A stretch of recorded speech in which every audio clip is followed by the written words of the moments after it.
আসসালামু আলাইকুম প্রিয় দর্শক। আশা করি যে যেখান থেকে দেখছেন ভালো আছেন, সুস্থ আছেন। আমি হাসিনা আক্তার টেবিল টকের পক্ষ থেকে সবাইকে স্বাগত জানাচ্ছি আমাদের এখনকার অনুষ্ঠান দেখার জন্য। প্রিয় দর্শক, এক সংসদে এক প্রশ্ন উত্তরে যেটা স্বরাষ্ট্রমন্ত্রী সালাউদ্দিন যে সীমান্ত সুরক্ষা ও অপরাধ দমনে মিয়ানমার সীমান্তে কাঁটাতারের বেড়া নির্মাণের উদ্যোগ নেওয়া হয়েছে এবং ভারতের সীমান্তে বেড়া নির্মাণ হবে কিনা, কাঁটাতারের বেড়া নির্মাণ হবে কিনা সেটা নিয়ে বলা হয়েছে যে বিবেচনাধীন আছে। যদিও এখানে আমাদের বিজেপি খুব কঠোরভাবে অবস্থান করছে, ব্যবস্থা নিচ্ছে, কোনোভাবেই ফুসিং করার চেষ্টা করে তারা সেটা প্রতিহত করার চেষ্টা করছে। তারপরেও ভারতের পক্ষে থেকে দাবি করা হয়েছে যে প্রায় ৫,০০০ তারা ফুসিং করেছে, আরো অপেক্ষাধীন আছে। এবং তারা আমরা দেখেছি যে বলেছে যে স্মার্ট বর্ডার নির্মাণ করা হবে। তারপরে হচ্ছে তারা বলেছে কাঁটাতারের বেড়া দেওয়া হবে, উঁচু করে কাঁটাতারের বেড়া দেওয়া হবে। এরকম কথা বলা হয়েছে। যদি আজকে হিউম্যান রাইটস থেকে বলা হয়েছে যে ভারতের থেকে বাংলাদেশে যে এভাবে হুঁশিয়ার করে পাঠানো হচ্ছে সেটা হচ্ছে পুরাটাই অমানবিক, এমনটাই হিউম্যান রাইটস ঘোষণা করেছে। তো আমরা সম্প্রতি দেখেছি যে আমাদের একজন প্রধানমন্ত্রী উপদেষ্টা তিনি ভারত থেকে ফেরত এসেছেন। উনি একটা ব্যাখ্যাও দিয়েছেন ২ ঘন্টা অপেক্ষা করে কিভাবে কেন উনি ফেরত এসেছেন। উনাকে যখন ঢুকতে বলা হয়েছিল উনি ঢুকেননি, উনি চলে এসেছেন। এটাই একটা প্রতিবাদ। কিন্তু এসে উনি যে ব্যাখ্যা দিয়েছেন সেই ব্যাখ্যা হয়তোবা অনেকের কাছে সন্তুষ্টজনক হয়নি। এছাড়াও আমরা পররাষ্ট্র মন্ত্রণালয় থেকেও সেরকম কঠিন কোনো ব্যাখ্যা আমরা পাইনি। তো সরকারের কাছ থেকে আল্টিমেটলি আমরা এই ব্যাপারে সেরকম শক্ত কোনো বক্তব্য আমরা পাইনি। তো ভারতের প্রতি এটা একটা নতজানু কিনা সেই নিয়েও আমরা আলোচনা করব বাংলাদেশে যে সংসদ চলছে সেই সংসদের কার্যপ্রণালী বা কথাবার্তা নিয়ে। কথা বলার জন্য আমার সাথে ৩ জন অতিথি উপস্থিত আছেন। আমার সাথে উপস্থিত আছেন লেফটেন্যান্ট কর্নেল হাসিনুর রহমান বীর প্রতীক। আপনাকে স্বাগত আমাদের আজকের অনুষ্ঠানে। আপনাকে অসংখ্য ধন্যবাদ সংযুক্ত করার জন্য। জি, আপনার সাউন্ডটা মনে হয় একটু আস্তে আসছে। একটু যদি ঠিক করে দেন। আমাদের সাথে উপস্থিত আছেন মনিরুল ইসলাম রবি, বিএনপি নেতা। আপনাকে স্বাগত আমাদের আজকের অনুষ্ঠানে। এবং আমাদের সাথে উপস্থিত আছেন মেজর আফসারী, চেয়ারম্যান বাংলাদেশ সংস্কার পার্টি। আপনাকেও স্বাগত আমাদের আজকের অনুষ্ঠানে। আসসালামু আলাইকুম। জি, আমি হাসিনুর রহমান আপনাকে দিয়ে শুরু করতে চাই। এই যে কাঁটাতারের বেড়া, উনি বলছেন যে বিভিন্ন কারণে উনি কাঁটাতারের বেড়া দিতে চান মায়ানমার সীমান্ত সুরক্ষা এবং অপরাধ দমনের ক্ষেত্রে। তো সেই ক্ষেত্রে বলা হয়েছে ভারতেরটা মানে বিবেচনাধীন। এটি কেন? আসলে ভারতের সাথে কি আমাদের মানে তারা তো কাঁটাতারের বেড়া দিতে চাচ্ছে বা দিয়েছ বেশ কয়েকটি জায়গায় এবং স্মার্ট বর্ডার নির্মাণের জন্য চেষ্টা করছে বা করবে। তো সেখানে আমাদের বিজেপি কি এনাফ, নাকি আমাদেরও সেরকম কোনো উদ্যোগ নেওয়া উচিত? রহিম আলোচক যে অনুষ্ঠান যারা দেখবেন বা দেখছেন সবাইকে আসসালামু আলাইকুম, অভিনন্দন। আপনার মাইক্রোফোনটা একটু আপনার কাছে নিতে হবে। ভলিউমটা বাড়াই দেন। বাইরে এখন ঠিক আছে। জায়গায় একটা কথা বলি আপা, যারা তার কাটা নিজ উদ্যোগে করবেন তার জন্য লস। কারণ তার সীমান্তের ছেড়ে আপনাকে তার কাটা বেড়া নির্মাণ করতে হবে। ওই সালাউদ্দিন সাহেব উল্টা পাল্টা বলছেন, উনি জানেন না নিয়ম কানুন কিছু। আজকে দেখেন এই সীমান্তের আমাদের সীমান্ত পূর্ণাঙ্গ আছে, ভারত দিচ্ছে তার কাটা তার সীমান্তের ভিতরে। আমরা এটা কেন ঝামেলা নিব? আমরা করতে পারবো, যার দরকার সে করুক। এটা হলো কৌশলের ব্যাপার। মায়ানমার তো বলে না তার কাটা বেড়া দিব। উনি কি জানেন তার কাটা বেড়া দিয়ে এগুলি বন্ধ করা যায়? মাদক আসা, মাদক তো বাংলাদেশের ভিতরেই হয়, পুরো থানচি এলাকায় মাদক হয়। উনি এগুলো কিছুই জানেন না, আবল তাবল বলেন যেখানে সেখানে। থানচি এলাকায় এই যে সিজন বছর পরে লাগাবে, পুরা থানচি মদক এই পুরা সীমান্তের এলাকায় এনারাই এই মাদক হয়। এবং মাদক হিরোইন যে হয় পপি, এটা নিয়ন্ত্রণ আমরা অল্প একটা পার্সেন্টেজ নষ্ট করতে পারি। এখন বাংলাদেশের সীমান্ত সড়ক, এখন উনি আবার তার কাটা, এই তার কাটা কি নিয়ন্ত্রণ করবেন আপনি? এখানে অবাধে হাতি যাওয়া আসা করে, বন্য পশু যাওয়া আসা করে, আপনি তার কাটা দেখে নিয়ন্ত্রণ করতে পারবেন? এটা তো যে কোনো লোক যেহেতু তার কাটা লাগাইলে হয় না, সেটাকে গার্ড দিতে হয়, তার কাটা কেটে নিয়ে যাবে। উনি এটা জানেন, উনি বোঝেন না, নিজে মন মতো আবল তাবল বকছেন। আপনি দুর্গম এলাকায় রাস্তা নিয়ে গেছেন, জিরো লাইনে কোনো পাড়া বসতি নাই, বিশেষ করে এই পুয়ামারি এই উত্তর এলাকায় বেশ ডিফিকাল্ট টেরেইন, এবং প্রতিটা ঝর্ণার উপর দিয়ে আপনি কিভাবে নিয়ন্ত্রণ করবেন? পানি তো প্রবাহ, পানি তো আসবেই উত্তর ধারায়, আপনি পারবেন না। অহেতুক পয়সা নষ্ট করবেন, বাণিজ্য করবেন সবাই, যাদের দিয়ে করাবেন। এগুলি করা কোনো কাজ, যার দরকার সে করুক, আমরা করব না। মায়ানমার সীমান্তে মায়ানমার নিজেই তার কাটা লাগাইছিল, এটা খুবই দুর্বল হুম, তার কাটা, কাজে লাগে নাই। এবং এটা হুম, গার্ড দেওয়া সম্ভব, কিছু কিছু গার্ড দেওয়া যায়, বুঝছে এলাকা ছাড়া, দুর্গম এলাকা। ওনার এই ধারণা নাই, তাই উনি বলছেন। ওনার কথা উনি বলেন নাই, ওনার আমলারা বলছেন, এই আমলারা এগুলো শিখাইছে। আসলে আমলাদেরকে পেট্রোলিং এ পাঠানো উচিত বিডিআর এর সাথে, তাহলে সোজা হয়ে যাবে কেমনে কোন জায়গায় তার কাটা লাগায়।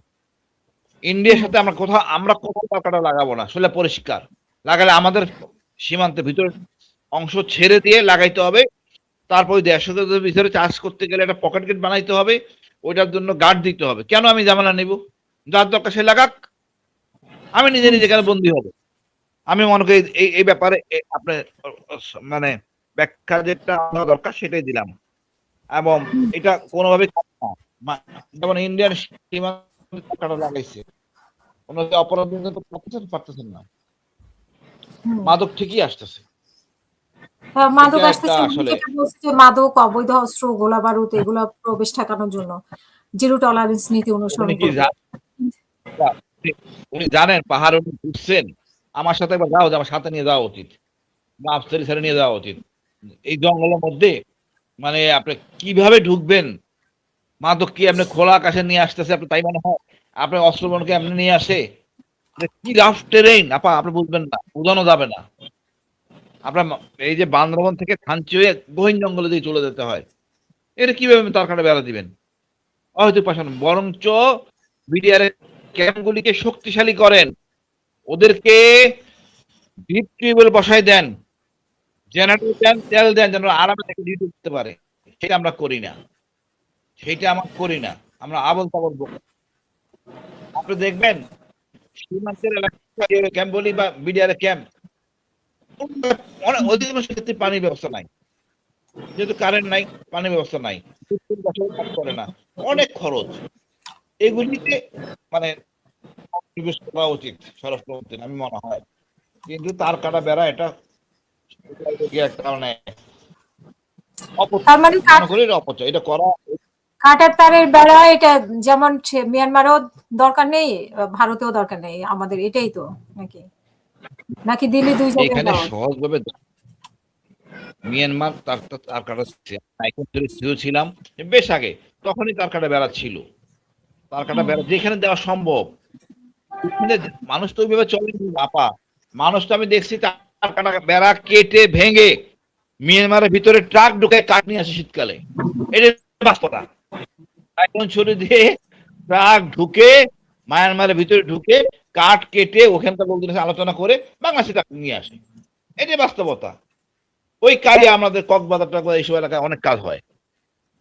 এবং হুম, ওই পারের রক্ষী বাহিনীরাও জানে, ঝামেলা করে না। এখন কথা হলো আপা, আপনি তার কাটা বেড়া দিয়ে তো নিয়ন্ত্রণ করতে পারবেন না। তার কাটা আছে এই পাকিস্তান, ওই ব্রিটিশ আমলে মাইন, এরপর মায়ানমার অনেক মাইন লাগাইছে এখানে। এগুলি আসলে বাস্তবতা করতে হবে। সমতলে বসে এই সীমান্তের কথা বলা ভুল, সরজমিনে যাইতে হবে। বিডিআর তো নিজে যায় নাই, সে নিজে পেট্রোলিং এলাকা করে নাই। এই যে আপনার সীমান্ত স্যার জানে বান্দরবান সীমান্ত কিরকম, তার ছিলেন আলীকদমে। আলীকদমের এই সীমান্তটা, বর্ডারটা কত ভয়ানক, ওখানে কেমন ঠেকাবে? হুম, ঈশ্বর হুম, আসলে আবল তাবল বুদ্ধি, এগুলি থেকে বেরিয়ে আসে। সত্যি ব্যবস্থা কি দরকার, ট্রাইবেলদের সাথে আলোচনা করেন। ওদেরকে আপনি এই যে মনে পপি আমার নিজের দেশে হয়, বাইরের আসা দরকার নাই তো। আমার এই পপি এটাকে কালেক্ট করে এটা মায়ানমার নেওয়া হয়, ওখানে প্রসেস করে প্যাকেট করে ওটা মিজোরাম হয়ে ঢুকে, হুম, বাংলাদেশে ঢুকে। এখন এইটা লোকদেরকে পুনর্বাসন করতে হবে এমন ভাবে যে লাভজনক ব্যবসা। আমি মনে করি একমাত্র লাভজনক ব্যবসায়ী ওদের কাছে পপি। দেখেন আফগানিস্তান তাই করছে, পপি চাষ করতো, সহজ এবং লাভজনক। ওইখানে যদি আপনি মনে করেন এই কমলা চাষ করে, কয়টা কমলা হবে? এই কমলা দিয়ে তার কি হবে? পানির সমস্যা পাহাড়ে আপা, পানির হুম, সমস্যার জন্য ফল হয় না, মূল হুম, সমস্যা। এখন এখানে অন্য কোনো চিন্তা করি, জায়গাটা রিজার্ভ ফরেস্ট ছেড়ে দেন, যে জায়গায় পানি কাছাকাছি আছে সেখানে অন্য কিছু করতে পারেন, কাল্টিভেশন। কিন্তু আপনি বানাইছেন বিশাল এক রাস্তা, তার কারণ অন্য, সেটা পরে আলোচনা করি। অর্থ জি অপচয়, এই তার কাটা মায়ানমার নিয়ে যাবে, জনগণ অন্য কোনো কাজে লাগাবে, এর কোনো আমি লাগাবো কেন, মায়ানমার লাগাক। আমি মনে করি এটা অপচয় হবে, এটা নাই চিন্তা, যার দরকার সে করে নেক, আমার দরকার। ধন্যবাদ। অসংখ্য ধন্যবাদ। আমি মেজর আফসারি আপনার কাছেও এই বিষয়ে শুনতে চাইবো। সাথে আরেকটি বিষয় শুনতে চাইবো যে জাহিদুর রহমান, ডক্টর জাহিদুর রহমানকে যেভাবে ফিরিয়ে দিয়েছে এবং উনি এসে যে ব্যাখ্যাটা দিয়েছেন সে বিষয়ে আপনার মতামত কি? জি, প্রথমে সীমান্ত নিয়ে বলি। বিসমিল্লাহির রহমানির রহিম। আমার সাথে আছে দুজন চৌকুশ আলোচক আছেন এবং চৌকুশ উপস্থাপিকাও আছেন, এবং দেশের মানুষ, দেশের মালিক যারা শুনছেন, আসসালামু আলাইকুম। এবং আপনার অনলাইন টেলিভিশন ইউকে টেবিল টকের দর্শক শ্রোতাদেরকে আসসালামু আলাইকুম। দেখুন, আমাদের সবচেয়ে বড় দুঃখজনক ঘটনা হলো ৫৫ বছর হয়েছে স্বাধীন দেশ, কিন্তু আমাদের কোনো ন্যাশনাল সিকিউরিটি কাউন্সিল নাই। কোনোদিনও এক ব্যক্তি দিয়ে একটা দেশের সিকিউরিটি পরিকল্পনা করা যায় না, সেখানে বিশেষজ্ঞ লাগে। আমাদের ৫৫ বছরে একজন প্রতিরক্ষা মন্ত্রী পৃথক, স্বতন্ত্র, ট্রেইন এবং বিজ্ঞ হয়নি। যারা কোনোদিন প্রতিরক্ষা নিয়ে পড়াশোনা করেনি, যারা প্রতিরক্ষার জানে না, তাই প্রতিরক্ষা মন্ত্রী মানে প্রধানমন্ত্রী হলেই প্রতিরক্ষা হয়ে যায়। দুঃখজনক, ভারতেও আছে কিন্তু প্রতিরক্ষা মন্ত্রী, এটা খেয়াল রাখতে হবে। দেখুন, সিকিউরিটি কিন্তু খেলাধুলা না, যে কেউ সেও না, একটা এক্সপার্ট প্রয়োজন। আর যার কথা আপনি রেফার করলেন, যিনি এটা বলেছেন, উনি তো সব জানতা মন্ত্রী হিসাবে ইতিমধ্যে পরিণত হয়েছেন। আমাদের একটা আছে না, ওই যে একটা কথা আছে না, Jack of all master of নান। উনি সংসদে দাঁড়ালে এখন সবাই হাসে। ধর্মমন্ত্রীর কথাও বলেন, মৎস্যমন্ত্রী, সব উনি জানেন। উনি স্টেডিয়াম থেকে যেখানেই যায় সেখানে ভুয়া ভুয়া বলে মানুষ চিৎকার করে। তেমন একজন মন্ত্রী যদি বলেন যে সিকিউরিটি নিয়ে কথা, তাহলে বুঝতে হবে এই দেশের সিকিউরিটির ১২টা বাজিয়ে উনি ছাড়বেন। আমি কয়েকটা কথা বলি, আমাদের কি প্রয়োজন সিকিউরিটির জন্য। আমি ১৯৮৫ সালের কথা বলছি, ১৯৮৫ থেকে ৯০, 1985 থেকে 90।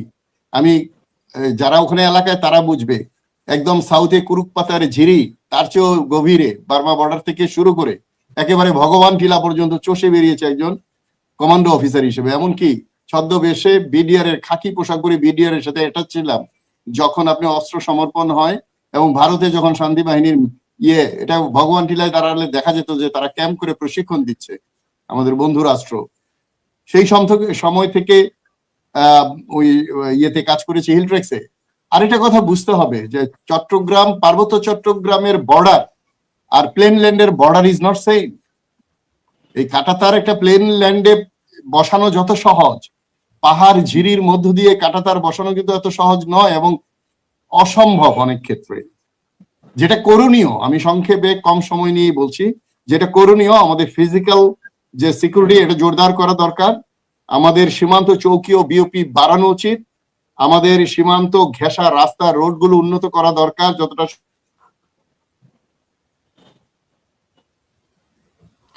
জি, আপনাকে শুনতে পাচ্ছি না।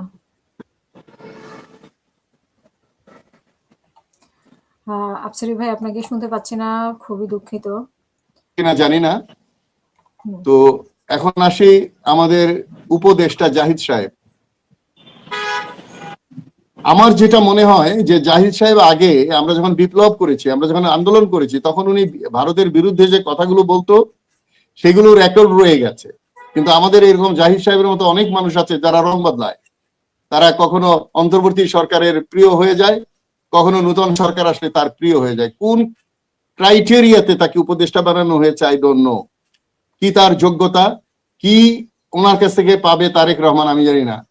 তো সুতরাং এমন একজন ব্যক্তিকে উনি বানিয়েছেন যে এখন উনি কয়েকদিন আগেও ভারতের পক্ষে কথা বলছে, এই যে বিভিন্ন বিষয় নিয়ে, এটা আভ্যন্তরীণ ব্যাপার, এটা বলা যাবে না, অনেক কিছু, যে আমরা তাদের বিভিন্ন সময়, ইলেকশনের সময় নানা রকম কথা বলেছেন, ভালো হতে চেয়েছেন ইন্ডিয়ার কাছে। কিন্তু উনি যে আগের লজ্জাস্কর, এবং এটার যে প্রতিদান, এটার যে পরিপ্রেক্ষিতে যে কাজ করা দরকার, এটা দৃঢ় এবং বলিষ্ঠ সরকারের তা করতে পারেনি, এবং সেটা আমরা দেখতে পাচ্ছি না। অন্য কোন দেশের উপদেষ্টা বা মন্ত্রীকে যদি এভাবে ফেরত পাঠানো হতো না।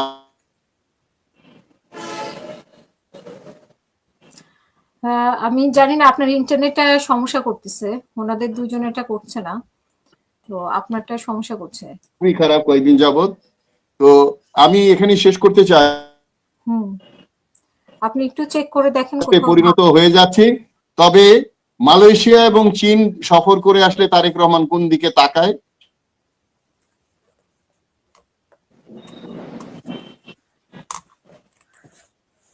জি, অনেক ধন্যবাদ।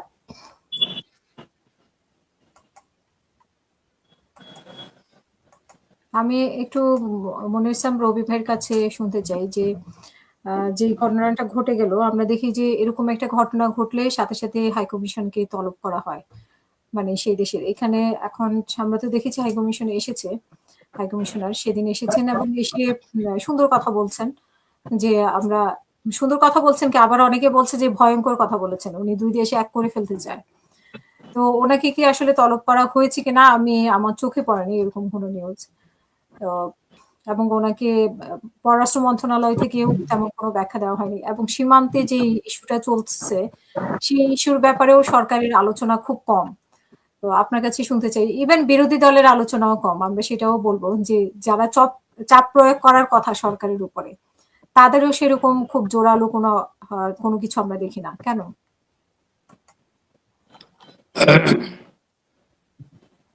বিসমিল্লাহির রহমানির রহিম। সম্মানিত উপস্থাপিকা, আমার সাথে বিজ্ঞ সাবেক সামরিক কর্মকর্তা, আমার প্রিয় মানুষ, দুজনেই আমাদের খুব স্বনামধন্য লোক সাথে উপস্থিত আছে। আপনার মাধ্যমে আপনার চ্যানেল যারা দেখছেন দেশে এবং প্রবাসে, দর্শক শ্রোতা সকলকে আমি আমার দল বিএনপি এবং আমার পক্ষ থেকে অভিনন্দন শুভেচ্ছা জানাচ্ছি। আপনি সিকিউরিটির ব্যাপারে, যেটা নিরাপত্তার ব্যাপারে, কারণ এই বিষয়ে আমার খুব একটা অভিজ্ঞতা নেই, আমরা সিভিলিয়ান পার্সন, এবং আজকের যে টপিক সেই অনুযায়ী যাদেরকে অতিথি করেছেন অবশ্যই আপনি ধন্যবাদ পাওয়ার যোগ্য, কারণ ওরা নিজেরাই এই সিকিউরিটির সম্বন্ধে জানেন এবং বুঝেন এবং কমান্ডিং অফিসার হিসেবে কাজ করেছেন দীর্ঘদিন পার্বত্য অঞ্চলে। আমাদের যে সিকিউরিটির কথাটা বলা হচ্ছে, সিকিউরিটি দেখেন, ভারত 1400 কিলোমিটার কাঁটাতারের বেড়া দিতে পারেনি। এটা আমাদের যারা নিরাপত্তার দায়িত্বে আছে তাদেরকে বুঝতে হবে কেন দিতে পারে নাই। যদি আপনার প্রশ্ন করেন যে আপনি কিভাবে জানেন, আমি একটা সাধারণ কথাই বললাম। মনে করেন রাজশাহীতে মুর্শিদাবাদ দেয়া গঙ্গা যখন পদ্মা হয়েছে রাজশাহীতে এসে, এই নদীর উপরে কি কাঁটাতারের বেড়া আছে? দিতে পারছে? ওনার তো কমান্ডিং অফিসার ছিল, জানে। ব্রহ্মপুত্র নদীর উপরে কি বাঁধ আছে? তিস্তা নদীর উপরে কি কাঁটাতারের বেড়া আছে? ঠিক সেম জিনিসটা হলো চট্টগ্রাম হিল ট্র্যাক্টর হয়েছে।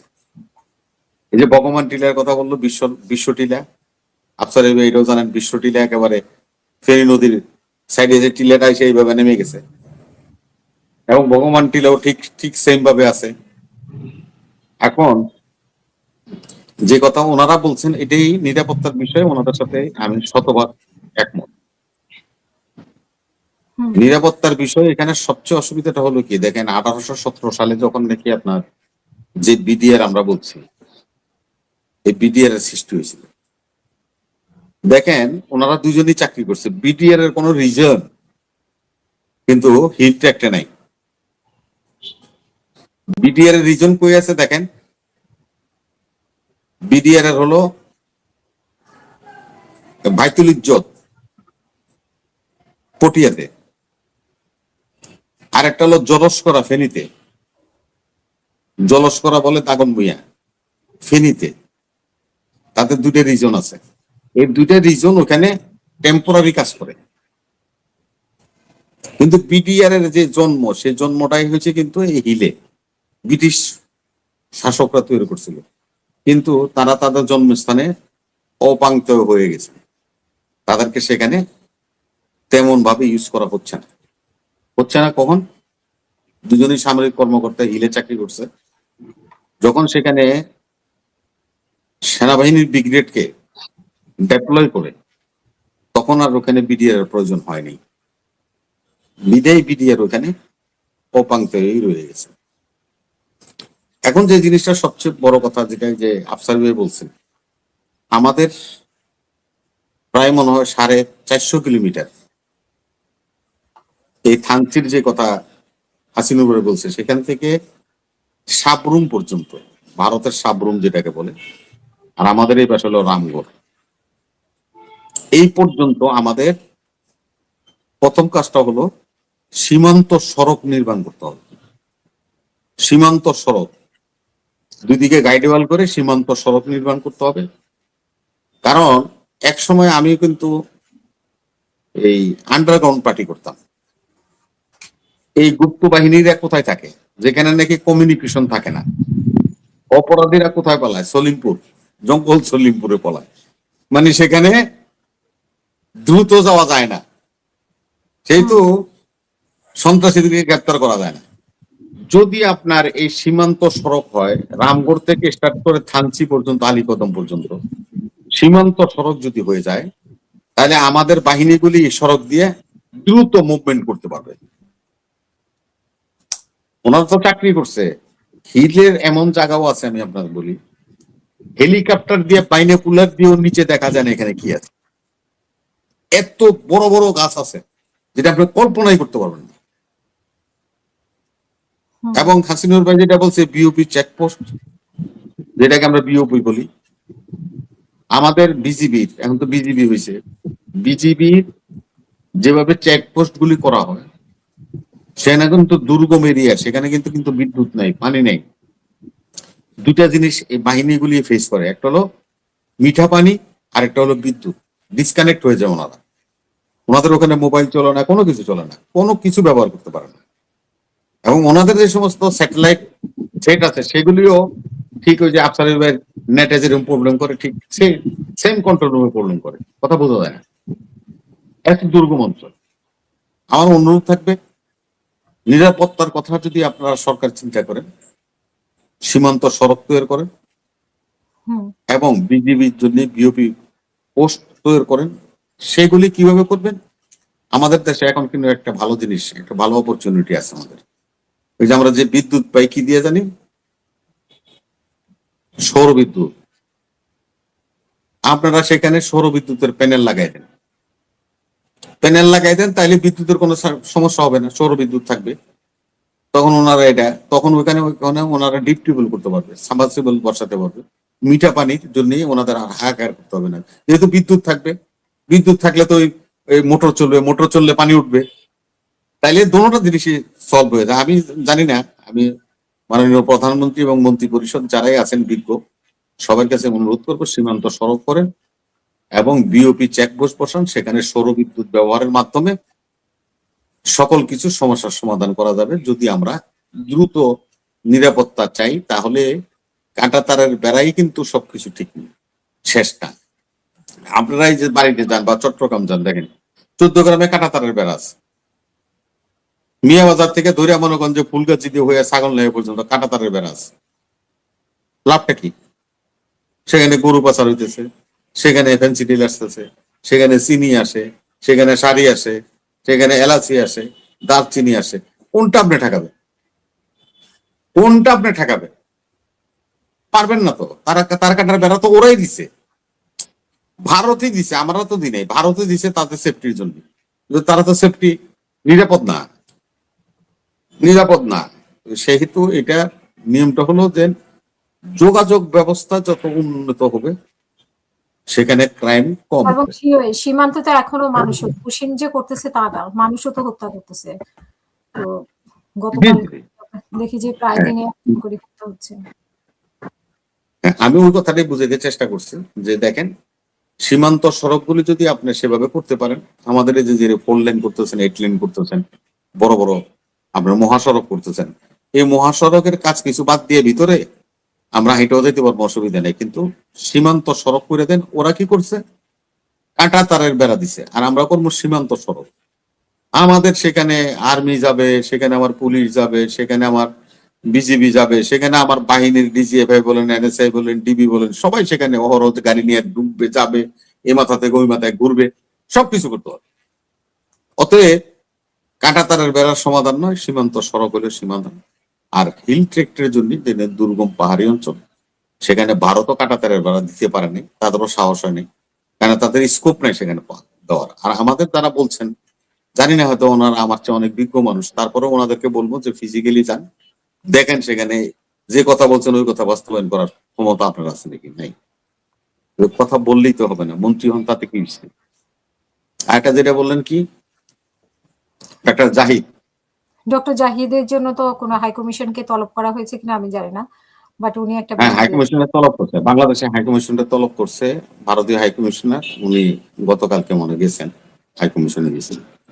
তো কি রেজাল্ট আমি জানি না, তবে আমি যে জিনিসটা একটা ফেয়ার দেখি আর কি, হাসিনুর ভাই, আমাদের মধ্যে তো দলীয়করণ বেশি হয়ে গেছে, দলকানা মানুষ।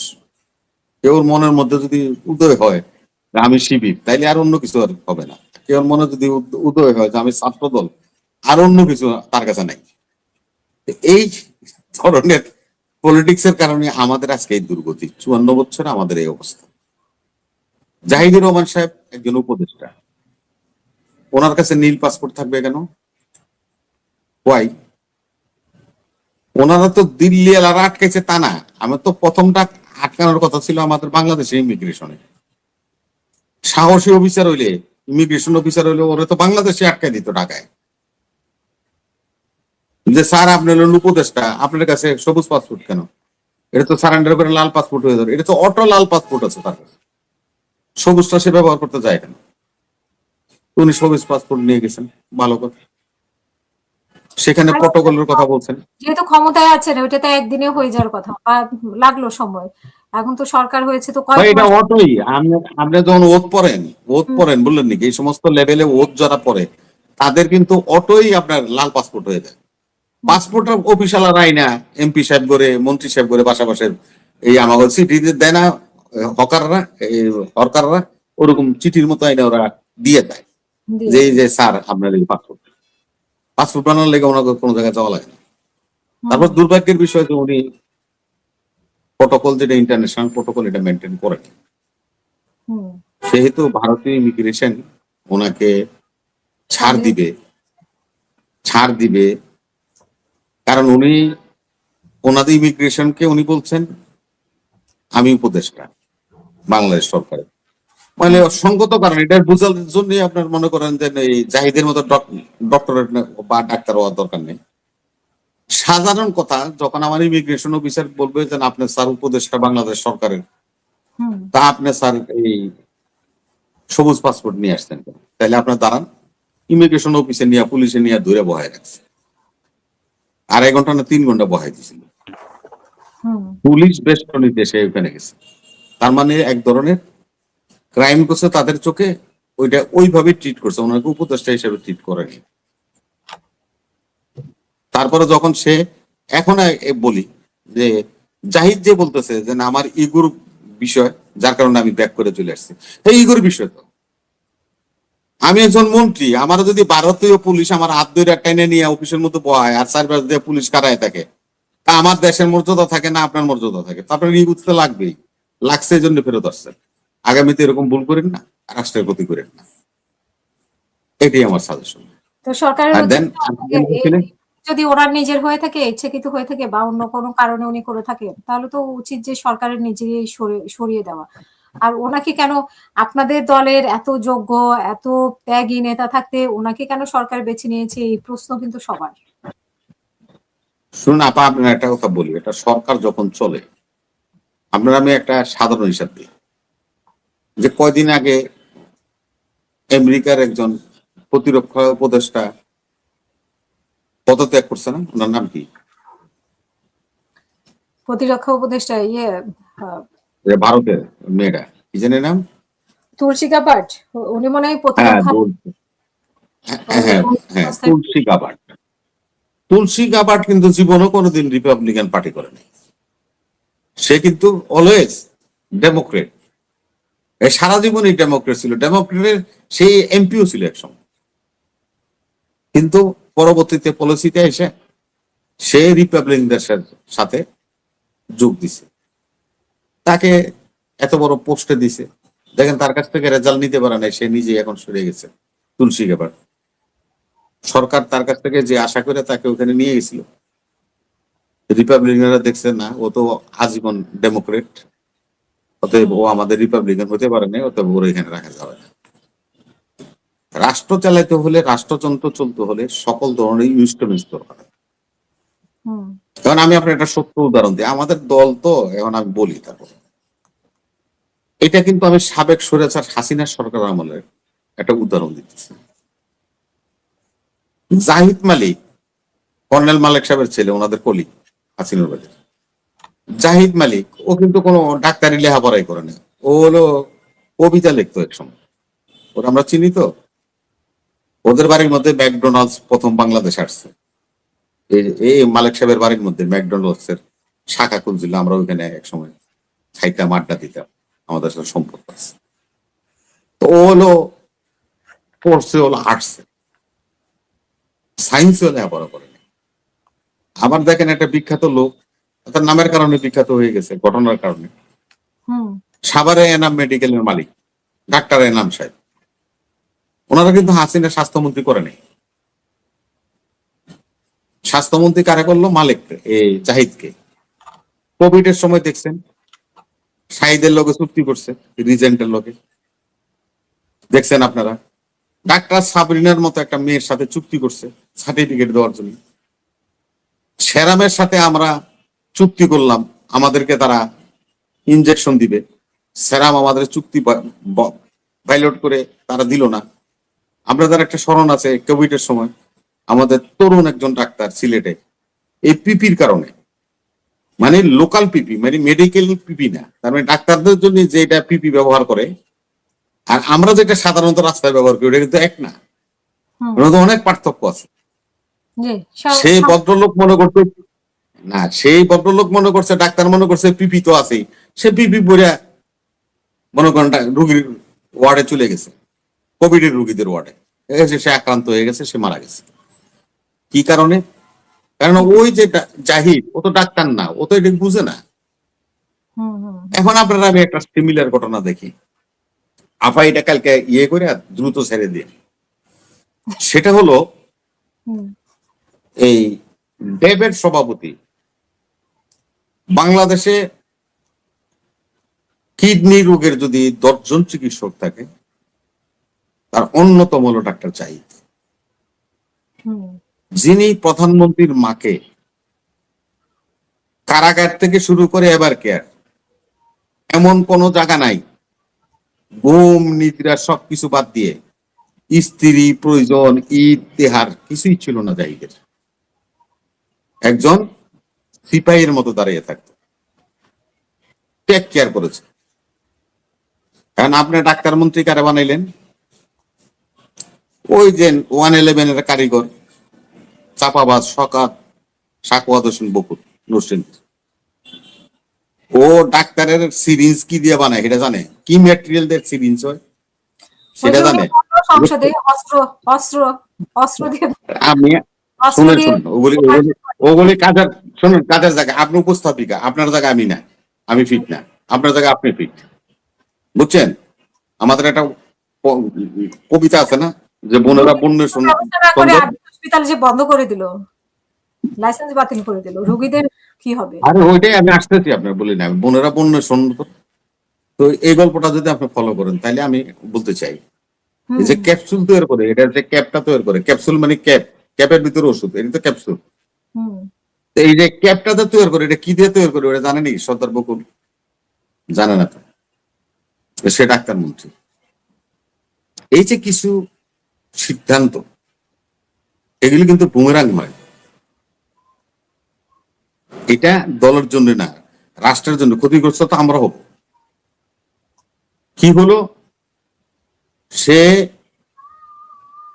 এই কি জানি 8 দিন হাসপাতাল, ওনারা একটা নোটিশ করলো 7 দিনের, জবাব দিতে বললো, জবাব দিল, তারা সন্তুষ্ট হলো না, আদ্দিন হসপিটালের লাইসেন্স বাতিল করলো। এখন ওনারা যদি আমি প্রশ্ন করি যে আপনার যে লাইসেন্সটা বাতিল করছেন, ওখানে তো মুমূর্ষ অনেক রুগী আছে বা অনেক পেশেন্ট আছে, তাই না? আপনি লাইসেন্স বাতিল করলেন দুপুর বেলায়, করে আপনি বিকাল বেলায় সেখানে পুলিশ পাঠায় দিয়া এক্সপর্ডন করে সমস্ত রুগী বের করে দিয়েছেন। এটি মগের মূল্য?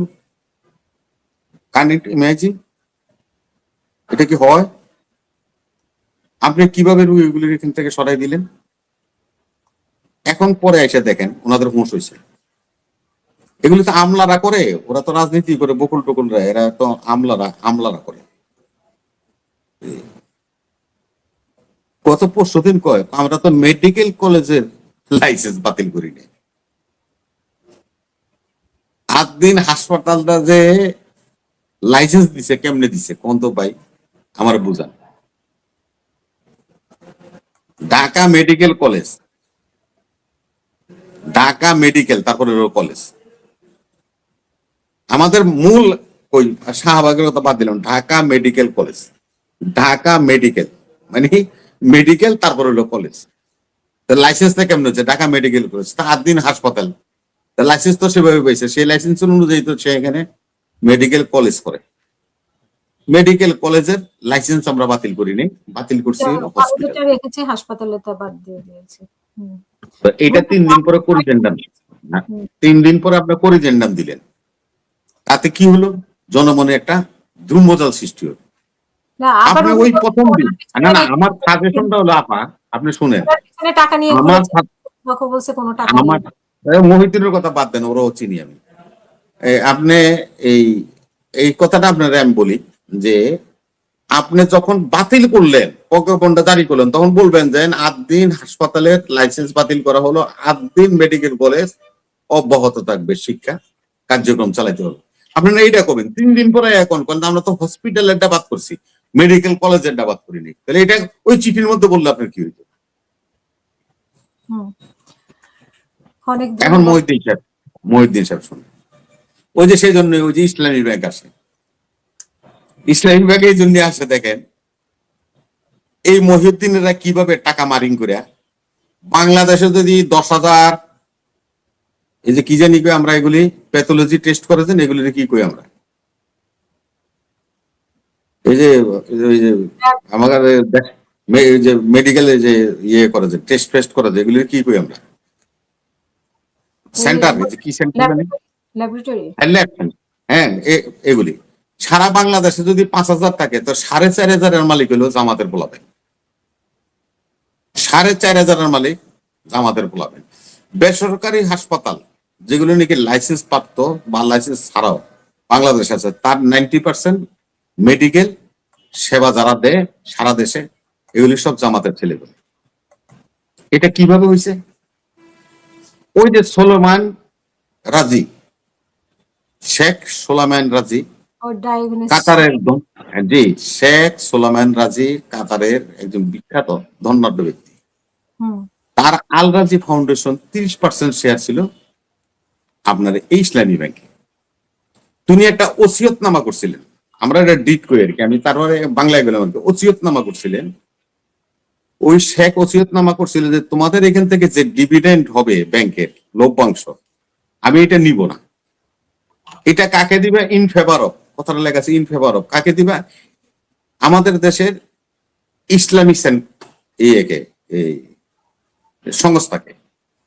কারা এই সুবিধা ভোগ করবে? এতিমখানা, মসজিদ, মাদ্রাসা, স্কুল, হাসপাতাল, ইনক্লুসিভ ভাবে এটা লেখা আছে, এরা এটা করবে। তো এরা কি করলো? তাহলে সুযোগ পাইলো, এই টাকা নিয়ে চলে গেল ইবনে সিনাতে, এই টাকা দিয়ে ঢাকা শহরে ইসলামী হাসপাতাল তৈরি করতে আরম্ভ করলো। এই টাকা থেকে তারা লোন দিতে লাগলো এই ডায়াগনস্টিক সেন্টার গুলিতে, সেগুলি শিবিরের জামাতের নেতাকর্মীরা এগুলি ব্যবহার করে কি করলো? ইসলামী ব্যাংক থেকে ওই আল রাজির ডিভিডেন্ডের টাকার সুবিধাটা ভোগ করলো। যার কারণে আজকে মহিউদ্দিন সাহেব এত বড় একটা হসপিটাল করছেন। আবার কই আমি প্রয়াত ব্যারিস্টার রফিকুল ইসলাম, যিনি অত্যন্ত শ্রদ্ধাভাজন মানুষ, দুজন মানুষকে স্মরণ করতে হয়, একজন হলো ডাক্তার জাফরুল্লাহ সাহেব, আরেকজন হলো ব্যারিস্টার রফিক সাহেব।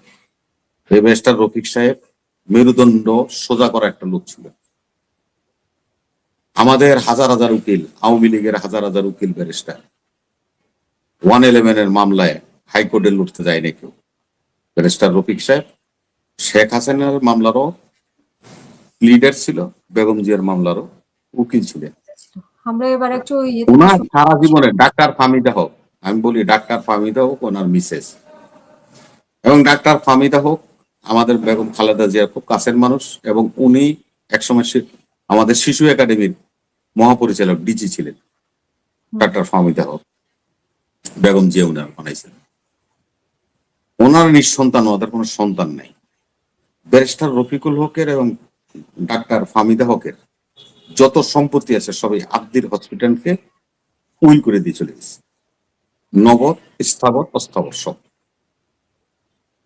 এমন একটা সংগঠন আইসিইউতে এট এ টাইম 6 জন মানুষ। আমি বাদ দেন, আমরা আদ্দিন বাদ দেন, জামাত ইসলাম বাদ দেন, বিএনপি বাদ দেন, এজ এ পাবলিক আমার গ্রামে এই আমার এখানে হসপিটাল আছে, বেসরকারি হসপিটাল আছে, বাই কোন একটা দুর্ঘটনা ঘটলে লগে লগে হামলা হয়ে জায়গায় ডিল মেরে এই করে সেই করে, আমার বোন মরে গেছে রে, আমার ভাই মরে গেছে রে, হাউ কাউ চিল্লা চিল্লি, এটা সমান শুনি। আপনার 3 মিনিটের মধ্যে 6টা নবজাতক প্রাণ হারালো। এই ত্রুটি ওই ত্রুটি, আল্লাহর মাল আল্লাহ লয়ে গেছে, এগুলি বলে কি আপনি অপরাধকে ঢাকা দিতে পারবেন? একটা শিক্ষা তো কেউ না কেউ নিত। তবে আজ দিনের উপরে শুরু করছি, অন্যরা সোজা হয়ে যাবে, আমি এটাকে সমর্থন করি না।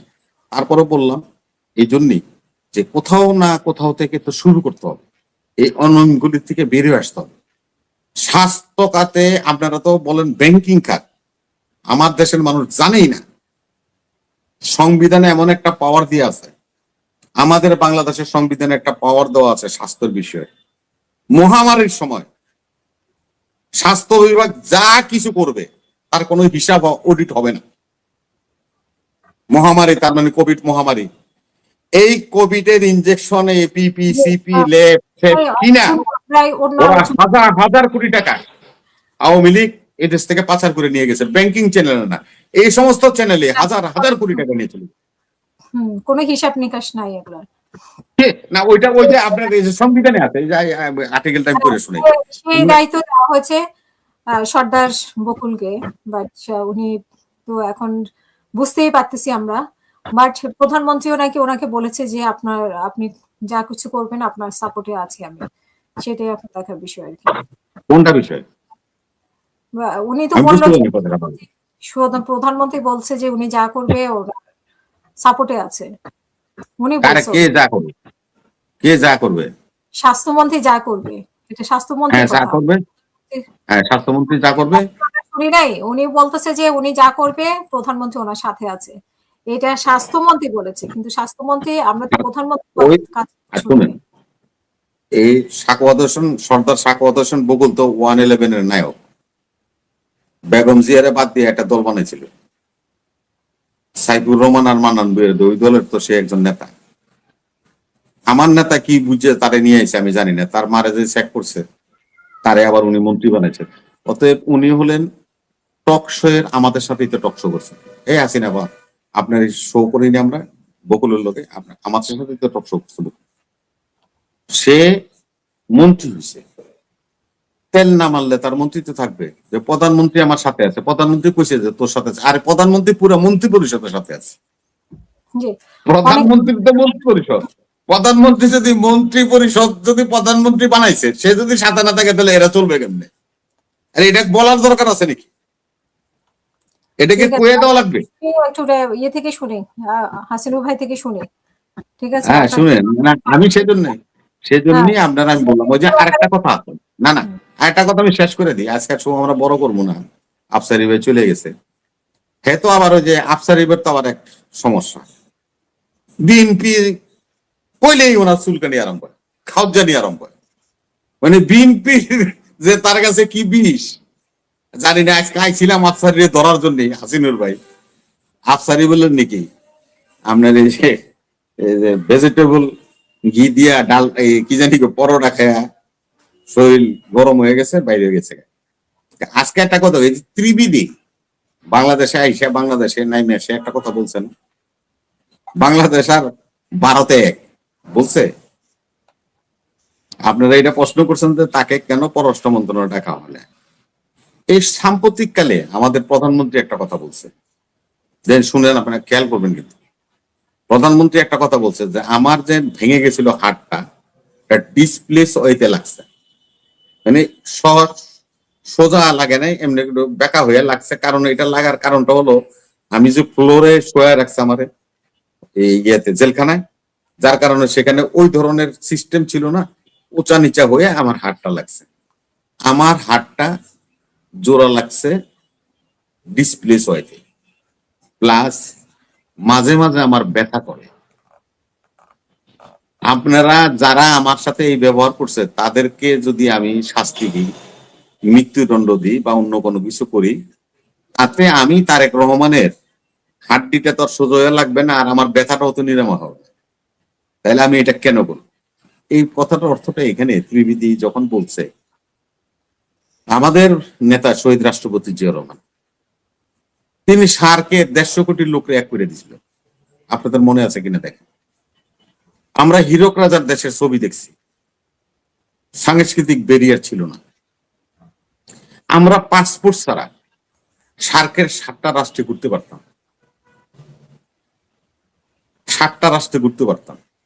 ভুটানে যাইতেও ভিসা লাগতো না, ইন্ডিয়া যাইতে, শ্রীলঙ্কা যাইতে, হ্যাঁ নেপালে যাইতে আমাদের ভিসা লাগতো না, পাকিস্তানে যাইতে। কেন হচ্ছে সার্কের বদলতে ভিসা সিস্টেম উঠাই দেওয়া হয়েছিল। তাইলে কি দাঁড়াইলো? শহীদ রাষ্ট্রপতি জিয়া রহমান ত্রিবেদীতেও বাংলাদেশ আর ভারতরে এক করতে চায়, আর জিয়া রহমান সাহেব সার্কের 7টা রাষ্ট্রকে এক করে একটা রাষ্ট্র বানাই দিচ্ছিল। একাধারে সেখান থেকে আমাদের শিক্ষা নিতে হবে। জি, খালি প্রতিবাদ করাই তো খালি সব বিষয়ের সমাধান হয় না। আমি হাসিন ভাই আপনার কাছে শুনতে চাই যে আপনাকে যে আমি কি জিজ্ঞেস করবো, ওনার কথা শুনতে শুনতে আমি তো অন্য জগতে চলে গেছি, কারণ এত পর্ব উনি নিয়ে এসেছে। তবে একটা ভালো জিনিস যে দুজন ব্যক্তির ব্যাপারে, বিশেষ করে স্বাস্থ্যমন্ত্রী এই যে 8 দিন হসপিটাল মানে লাইসেন্সকে নিয়ে নেওয়া, এটা মানুষকে কিন্তু ভীষণ ভাবে নাড়া দিয়েছে। আর হচ্ছে যে ডাক্তার জাহিদের অবস্থান আসলে খুবই রহস্যজনক। তো উনি কেনই বা পাসপোর্ট ছাড়া জন্য না, ও হলো বোকামি করছে, ও হলো বোকামি করছে। রহস্যজনক কিসের? রহস্যজনক হলো থিয়া। হ্যাঁ, কর্নেল হাসিনুর ভাই আপনার কাছে শুনেন, আপনারা, আমি আর একটা হাসিনুর ভাই আছে, এই জন্য বলার সুযোগ হইতেছে। আফসারি ভাই থাকলে আরো ভালো হইতো। আমরা সবাই বাংলাদেশের মানুষগুলি কখনো ভালো হইতে পারবো না। হাসিনুর ভাই, আমরা বাংলাদেশের মানুষগুলি কখনো ভালো হতে পারবো না। আচ্ছা, ওনাকে আমি কথাটা শেষ করি, XYZ যেই হোক। তবে আমি আশা করি আমার দেশের লোক ডাকাইতে হবে, দস্যু হবে, তবে সে যেন দস্যু বনহুর হয়। দস্যু বনহুরের মতো দস্যু আমার দেশে তৈরি হোক, এটা আমি চাই। জি, আমি আপনার কাছে জানতে চাইছিলাম জঙ্গল সলিম ফুল, এই সলিম এটার ঘটনা কি আপনার থেকে একটু শুনি। মানে এটা নিয়ে এত কথা শুনছি, আমাদের স্বরাষ্ট্রমন্ত্রীও বলছেন, এর ঘটনা কি? আচ্ছা, বাইরে বলবো, বাইরে আমি একটু সুযোগ করে দিই, কথাটা বলি। বাংলাদেশের 2টা বিস্ফোরক তৈরি করে দিয়ে গেছে। না না না, বাংলাদেশ না, এটা ওনার আলোচনার জন্য সুবিধা হবে। বাংলাদেশের 2টা বিস্ফোরক তৈরি করে দিয়ে গেছে শেখ মুজিব। একটা হলো আমার পাশে চনপাড়া, নাম শুনছেন? চনপাড়া বস্তি ভবগুরুদের এখানে দিছে। আর চট্টগ্রামে জঙ্গল শরীপুরে সব ভবগুরে নদী বাঙ্গের লোকজনের নিয়ে এই জঙ্গল শরীপুরে ডাম্পিং করছে। এই দুটোটাই এখন আমাদের জন্য বিস্ফোরক হয়ে গেছে। এই চনপাড়াতে অবাধে এই মাদক চলতেছে, গোলাগুলি চলতেছে, মারামারি চলতেছে, কেউ কোনো টেস্ট করতে পারে না, কোনো এদের বাপের ঠিকানা নাই, বামের ঠিকানা নাই, কিছু নাই। জঙ্গল শরীফেরও সেই। জি বলেন। Thank you please. যে জঙ্গল সলিমপুরের মূল সমস্যা হলো এর থানা হলো সীতাকুণ্ড। মাইক্রোফোনটা একটু সামনে নেবেন প্লিজ। জঙ্গল সলিমপুরের মূল সমস্যা হলো থানাটা হলো সীতাকুণ্ড।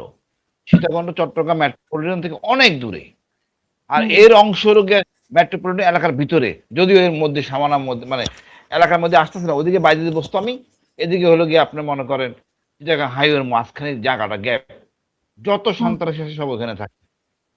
এখন কথা হলো কোনো যদি প্রশাসনের নিয়ন্ত্রণে না থাকে ওটা তো এরকম হবেই। রাস্তা নাই, যাওয়ার রাস্তা নাই, তারপরে মনে করেন আপা ওখানে জমিগুলিকে সাইজ কইরা বিক্রি করতেছে অন টাইম। কেউ কোনো প্রশাসনের লোকজন জড়িত। এই ৩০,০০০ টাকা দিয়ে একটা প্লট দিতেছে এক একজনের ভিতরে ভিতরে, এমন দখল করে ঘর বাড়ি বানাচ্ছে ভিতরে। আপনার হেঁটে দিতে হবে, গাড়ি নিয়ে যেতে পারবেন না। ওইখানে এটা তো হবে, কিচ্ছু করার নাই ওখানে। মানে এখন যদি রাস্তা করে তাহলে যদি ঠিক হয়, এবং একটা প্রশাসন ইউনিট লাগবে তো। এই এক বড় এলাকার মধ্যে কোনো থানা নাই, সেই সীতাকুণ্ড থানা হাইওয়ের পাশে কত দূরে, ওইখান থেকে এটা নিয়ন্ত্রণ করবে কোনোভাবে সম্ভব না। আপা ওই আমি এই সীমান্ত কারা ব্যাপারে বলি, আমি নাইকিং সিও ছিলাম অনেক দিন, 2 বছর প্লাস। না, সীমান্তে যাবো। আমার জঙ্গল সলিমপুরে মানে দীর্ঘদিন, এটা কি বাংলাদেশের বাইরে নাকি? এটার মধ্যে কোনো থানা নাই, কিছু নাই, কোনো শাসন নাই, তো এটা মেনটেন গত করতেছে কে? দখলে কে? না আমি একটা কথা বলি, এই নাটোরের যে জেএমবি সৃষ্টি হয়েছিল কেন? দুর্গম এলাকা ছিল আপা, হুম বিল এলাকা ছিল, মাঝখানে যাওয়ার কোনো স্কোপ নাই। আসলে সন্ত্রাসীরা দেখতে পায় এ আসতেছে, এখান দিয়ে আসতেছে, তো কোনো কাজ প্রশাসন পুলিশ প্রশাসন করতে পারে নাই। তো হুম এখানে একই অবস্থা, শহরের মাঝখানে।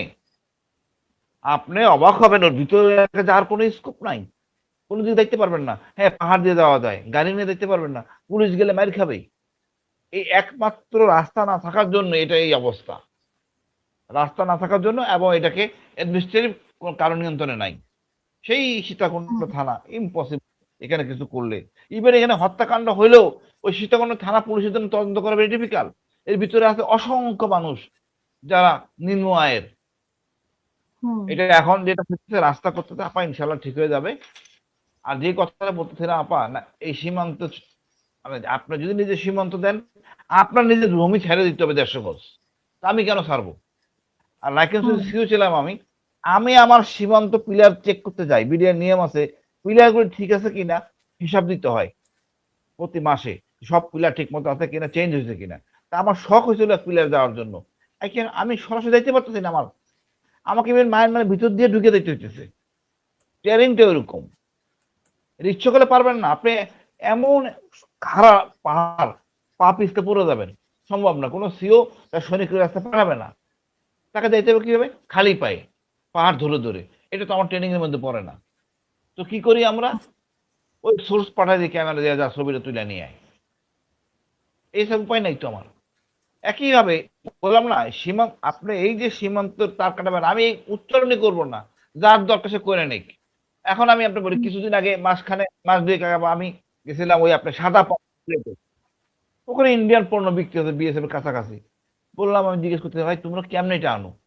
তো আমার চুল লম্বা বুঝে নাই, সুন্দর করে বলতেছে, স্যার ওই পার থেকে ওই মাছের পোনা নেওয়া যায় না আপা, মাছের পোনা, হুম মাছের পোনা পলিথিনে, সুন্দর পলিথিনে, সাদা পলিথিনে, ওই পলিথিনের মধ্যে মাছ ঢুকাইয়া নদীর মধ্যে ছেড়ে দেয়। হুম এই বিস্তাকার নদীটা ছেড়ে দেয়, সুন্দর চলে আসে, ওর নাম লেখা আছে, যার যারটা শেষ নিয়ে নেয়। তা আপনি কি নেবেন? আপনি তো নদীর উপরে তো মানে চার কাটা বের দিতে পারবেন না, দিলে এটা হুম টিকবে না, স্মাগলিং হবে। আপনি দণ্ডটা কঠিন করেন, আপনি দণ্ড কঠিন করেন, এবং আইনজীবীদের বলেন এদের পাশে দাঁড়াবেন না। মাদকের বিরুদ্ধে মাদকের গর্দের ধরেন, প্রকাশ্যে ফাঁসি দেন, একটাই সমাধান। আর সীমান্ত এলাকায় জনগণের কাজ করার জন্য ইন্ডাস্ট্রি করেন, কুটির শিল্প ছোট ছোট, যাতে লোকজন যায় না, এই অন্যায় নিয়ম না করে। আমরা তো সুযোগ করে দিচ্ছি, প্রতিটা সীমান্ত উপজেলাগুলিতে যদি একটা করে ছোট ছোট কুটির শিল্প হয়, বিশেষ করে মেয়েদের জন্য, আমার তো মনে হয় সমস্যা থাকবে না। সবাই, কেউ তো ইচ্ছে করে এই বাংলা হইতে যায় না, বাধ্য হয়ে হয়। তা তো আমি মনে করি এখন হুম সরকারের অনেক কাজ করা আছে, কিন্তু আমরা করবো না। আমি বললাম, আমাদের লস কেন আমরা নিব? কেন? এরপর বন্য পশু নিয়ন্ত্রণ আপনি করতে পারবেন না, উচিত না। রাষ্ট্রীয় আইন না, আন্তর্জাতিক আইন হলে সম্ভব না। এক দেশের বন্য প্রাণী, বিশেষ করে হাতি আপা, হাতি এপার থেকে উপরে যাওয়া আসা করে, আমরা এটা বন্ধ করবেন কেন? কোন কারণে? আরেকটা যেটা বললেন সীমান্ত, এই মিজোরাম সীমান্ত, অর্থাৎ নর্থ থেকে, সাজেক থেকে সাউথ পর্যন্ত, মায়ানমারের ইন্ডিয়ার সাইডে, আপনি সীমান্ত কোন দিকে দিবেন? সীমান্ত মাঝখানে হলো গিয়ে নদী, ঠেকা নদী, আর একটা উপরে আছে। নদীর মধ্যে কোথায় সীমান্ত করবেন? আমার নিজের দিকে এলাকায় কেন? হুম আমরা তো কোনো হুম কারণ দেখি না। আসলে এগুলি না, ভূমি সম্বন্ধে জ্ঞান কম। সচিবরা ঢাকা শহরে থাকে, এদের কোনো আমলারা আর কি ঢাকা শহরে থাকে, তার কোনো জ্ঞান নাই, এটা বলে দিল আর কি। এগুলি কোনোভাবেই সম্ভব না। আপনি ওই এলাকার সিদ্ধান্ত নিতে গেলে ওই এলাকার জনগণের সাথে কথা বলে, জনগণের সিদ্ধান্ত দেবে কি করতে চায়। জনগণ বেকার, তাই মাদক কাজ করে, মাদকের জন্য। আর তো বললামই, মাদক আমার ইয়াতে হয়, রুমা থানচিরি এলাকা, পুরা বিস্তীর্ণ এলাকা মাদক হয়। এই মাদক এখান থেকে বানানোর পরে এই কাঁচামাল চলে যায় মায়ানমারে, একই সীমান্ত। তো ওখান থেকে প্রসেস হয়ে পরে বাংলাদেশে ঢুকে। তা আমাদের অনেক করার আছে, পুনর্বাসন করতে হবে। আমাদের তো করার অনেক আছে, সরকারের করার আছে, কিন্তু বিরোধী দলের কি করার নাই? বিরোধী দলও তো কোনো চাপ প্রয়োগ করছে না। তারা তো, আমরা দেখতে পাচ্ছি যে যেসব বিষয় প্রতিবাদ করার সেসব বিষয় প্রতিবাদ করছে না, অহেতুক কিছু বিষয়ে প্রতিবাদ করছে। আমাদের দেশে একটা বড় সমস্যা, বিরোধী দল বলেন সরকারি দল বলেন, একটা ইনস্টিটিউট থাকা দরকার রাজনীতির জন্য। বললো না, আর্টস পড়ছে, সায়েন্স পড়ছে, সবার ওখানে আসতে হবে, রাজনীতি যারা করবে, জাতীয় নির্বাচন। ওখানে একটা মাসের একটা ট্রেনিং দরকার, অর্থনীতি কেমনে চলে জানি না তো, অর্থনীতি কিভাবে চলে, শিল্পনীতি কিভাবে চলে, এক্সপোর্ট ইম্পোর্ট কেমনে হয়। তারপরে মনে করেন ডিফেন্সের ওরা এসে ওদের বক্তৃতা দিবে, এটার মাধ্যমে দেশপ্রেম সৃষ্টি হবে। এই যে অজপাড়া গায়ের থেকে বহু এলাকার লোক আছে, কিছুই জানে না, সংসদ সদস্য হয়ে গেছে, তার জ্ঞানটা বিকাশ করে। তো সব দেশই আছে একাডেমিক পলিটিশিয়ানদের জন্য, আমাদেরও থাকা দরকার। না হলে আমরা এতে কোনো আউটপুট পাবো না। এখন ধর্মীয় নেতা, অনেকগুলি ধর্মীয় নেতা, ইসলামী ধর্মীয় নেতারা তো কি জানে, কিছুই তো জানে না, জিও পলিটিক্স কেমনে চলে, সিরিয়া কেন মারামারি, ওইখানে এটা কেন মারামারি। আমরা এটা ভালো বুঝি, সিরিয়া শুনি এটা বুঝি ভালো, আর কিছুই বুঝি না, সব ভুয়া জিনিস। বেসিক জিনিস জানতে হবে। এই জন্য একটা একাডেমি দরকার, দেশ উন্নয়নের জন্য, সার্বভৌমত্ব উন্নয়নের জন্য। দেখবেন যে সব এক জায়গায় চলে আসবে শিকড়, এবং উন্নয়নটা সবাই দেখবে, দেশ এক। আমাদের ঐক্য আনতে গেলে এই একাডেমি দরকার। এখানে আমি মনে করি সবাই যারা রাজনীতি করবেন শিখবেন, কাজে লাগবে, নাইলে আসলে আমরা আগায় যেতে পারবো না। যে আমরা শেষ করব আজকে। মনিরুল ইসলাম রবি ভাই, আপনার শেষ বক্তব্য প্লিজ। আরো শেষ করতে হবে ভাইয়ের।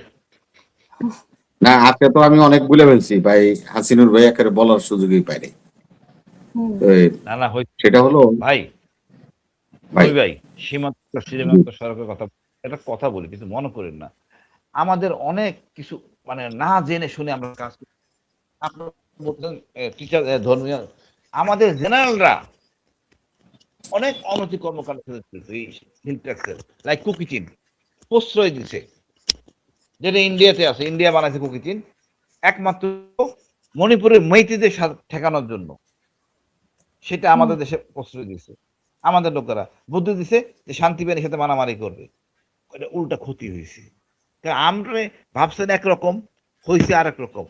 কত হলো, দর্শন একটা নিবেন প্রথম থেকে শেষ পর্যন্ত। আমি আরেকটা কথা বলি, রোহিঙ্গাদের জিয়া রহমান লিবিয়া থেকে ট্রেনিং করে আছে গাদ্দাফি দিয়া, আমি হাসিন ওই অস্ত্রগুলি উদ্ধার করেছে, আমাকে দায়িত্ব করছে ডিজেফাই দিয়া।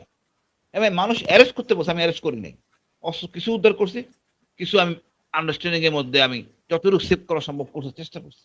আমি কেন এটা করবো? রাজনীতিবিদরা চিন্তা করবেন না? খালেদা জিয়া হয় নতুন ছিলেন, ওনার সাথে অনেক বিজ্ঞ লোকরা ছিলেন না, ওনারা জানতেন না, কেউ আগে আসেন নাই। আজকে অনেকে অনেক কথা বলেন।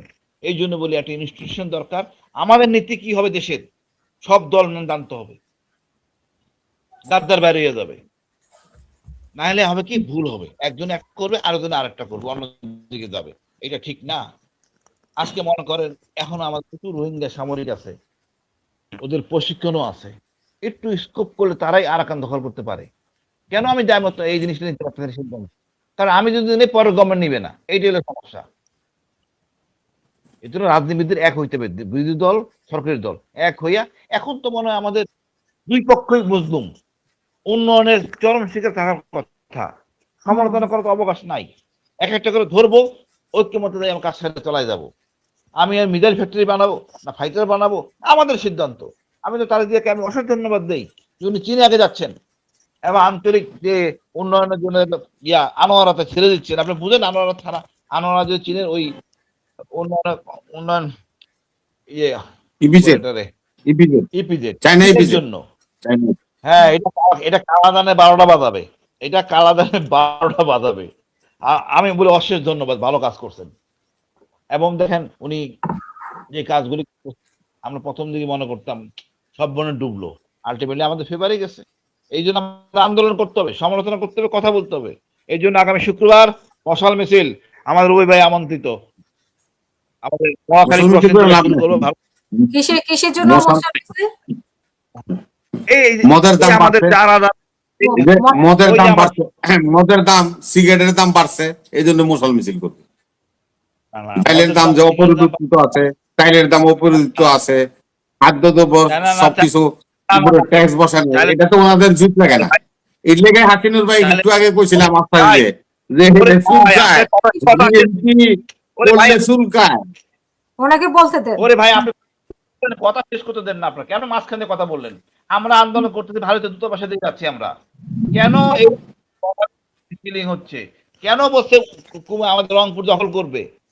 কেন বলছে এই অনৈতিক আচরণ করতেছে যে আমরা এটা নিয়ে নেবো, সেটা নিয়ে নেবো, চা খেতে খেতে ঢুকে যাবো? এটা তো আমরা ছেড়ে দিতে পারি না। ওনারা মন্ত্রী পর্যায়ের লোকেরা এইসব কথা বলেন, প্রতিবাদ করতে হবে। আমাদের পররাষ্ট্র মন্ত্রণালয় প্রতিবাদ করে না, জনগণ প্রতিবাদ করবে। এই জন্য আমরা করতেছি, সরকারের বিরুদ্ধে না, সরকারের ফেভারে আনতে, যে আমাদের অ্যাটলিস্ট উঠুক। জনগণ চায় না এটা। আপনি যা তা করবেন, ভারত হয়েছেন বলেই শুভেন্দু সাহেব উল্টাপাল্টা বলতেছেন যে আমরা ইয়ে নিয়ে যাব, কি বলে, কুমিল্লা রংপুর নিয়ে নিব। আরে একটা দেশের রাজনীতিবিদ কথা বলতেছে না, চুপ করে বসে আছে সংসদে পাঠানো আবল তাবল কাজ করার জন্য। দেশ তো আমাদের সবার। একবার বলে রংপুর নিয়ে নিব, চিটাং নিয়ে যাবো, একটা লোক কথা বলছে, একটা মিলিটারি অফিসার কথা বলছে কোন টকশোতে? সবগুলো হারাম খোর বসে ঘুমাইতেছে বসে বসে। আমার যাই থাকুক, যে কদিন ওই কদিনে যাবো, এটা বলতে হবে দেশের জন্য। তাই এত হেডম হয় নাই। আমরা বলবো তো ভাই, রবি ভাই শুনেন, আমরা জনসংখ্যা হিসাবে কতটুকু জমি পাইছি? পাকিস্তান তো সব নিয়ে নিছে জনসংখ্যা হারে। আমরা তো জমি কম আমাদের, কারণ আমরা দাবি করবো আমাদের জমি দরকার বৃহত্তর বাংলা। ওরা যেভাবে কথা বলে আমরা সেভাবে কথা বলবো, সমমর্যাদার ভিত্তিতে। ওরা বাড়াবাড়ি করবে, আমরা বাড়াবাড়ি করবো। এটাই হওয়া উচিত আমাদের শিক্ষা। আপা ধন্যবাদ। অসংখ্য ধন্যবাদ। হ্যাঁ, শেষ করুন ভাই। ঠিক আছে, ওনার শেষ কথাটা, হাসিনুর ভাই শেষ কথাটা দিয়ে আমি শুরু করি। আপনি একজন নিরাপত্তা বিশ্লেষক, শেষ করুন। একজন আর্মির জেনারেল, হুম। সুবন্ধর মতো একটা প্রদেশের কোন নেতা রংপুর নিব, চিটাগাং নিব, এই জন্য সরকার প্রতিবাদ করব, আপনি নিরাপত্তা উপদেষ্টা হিসাবে আপনি বলেন তো এটা সঠিক হবে কিনা? আমি সরকার বলতে যদি আপনি এমন কিছু বলেন তা তো না। একটা এমপি, একটা মন্ত্রী তো বলতেই না, পারে। আমি আপনাকে, আমি অফিসিয়ালি, ভাই না, আমি ভাই, না না, আমি অফিসিয়ালি আপা, কথাটা বললাম। ওনারা তো এটা বলতে পারে, মিডিয়া কন্ট্রোল করেন, মিডিয়া আমার রাষ্ট্র সম্বন্ধে উস্কানিমূলক কথা বলে। এগুলি বহুত অফিসারকে জেলে ঢুকাইছে। কেন আমরা ইন্ডিয়ার বিরুদ্ধে কথা বলি? এই জিনিস ওগুলি বুঝতে পারে না। শুনুন, আমি আপনাদের যে প্রশ্ন করছি, না না হাসিনুর ভাই, আমি, আপনি একজন জেনারেল মানুষ, আমি আপনাকে প্রশ্ন করছি যে কোন দেশের কোন চৌকিদার দফাদার বললেন নাকি? আমাদের তারপরে তো জবাব দেওয়া উচিত কেউ না কেউ। না না না, এটা আপনি আপনি আপনি আপনি আমি ওনাকে প্রশ্ন করছি, উনি উত্তর দিবে। এইটা অফিসিয়াল লেভেলে শুভেন্দ্রের মতো একজন লোকে কিছু বলবে, এখন মানে জবাব দেখ আর নাই দেখ, ওনারা তো মশাল মিছিল করতেই পারে, এটা তো ওনাদের দায়িত্ব, মানে ইয়ে। আমি ওইটার জন্য আমি বলিনি তো যে উনি করুক না, আমি ওইটা বলি না। আমি বলছি যে রাষ্ট্রকে ছোট করবেন না। আমরা ইন্ডিয়ার করদ রাজ্য না, আমরা পশ্চিমবঙ্গ না, আমরা একটা স্বাধীন সার্বভৌম রাষ্ট্র। ভারতের 35টা স্টেটের মুখ্যমন্ত্রীরা কে কি বলল আমার দেশ নিয়ে, সেটা যদি আমি অফিসিয়ালি তাদের সাথে কথা বলতে পারি না, তাদের বিরুদ্ধে কথা বলতে পারি না।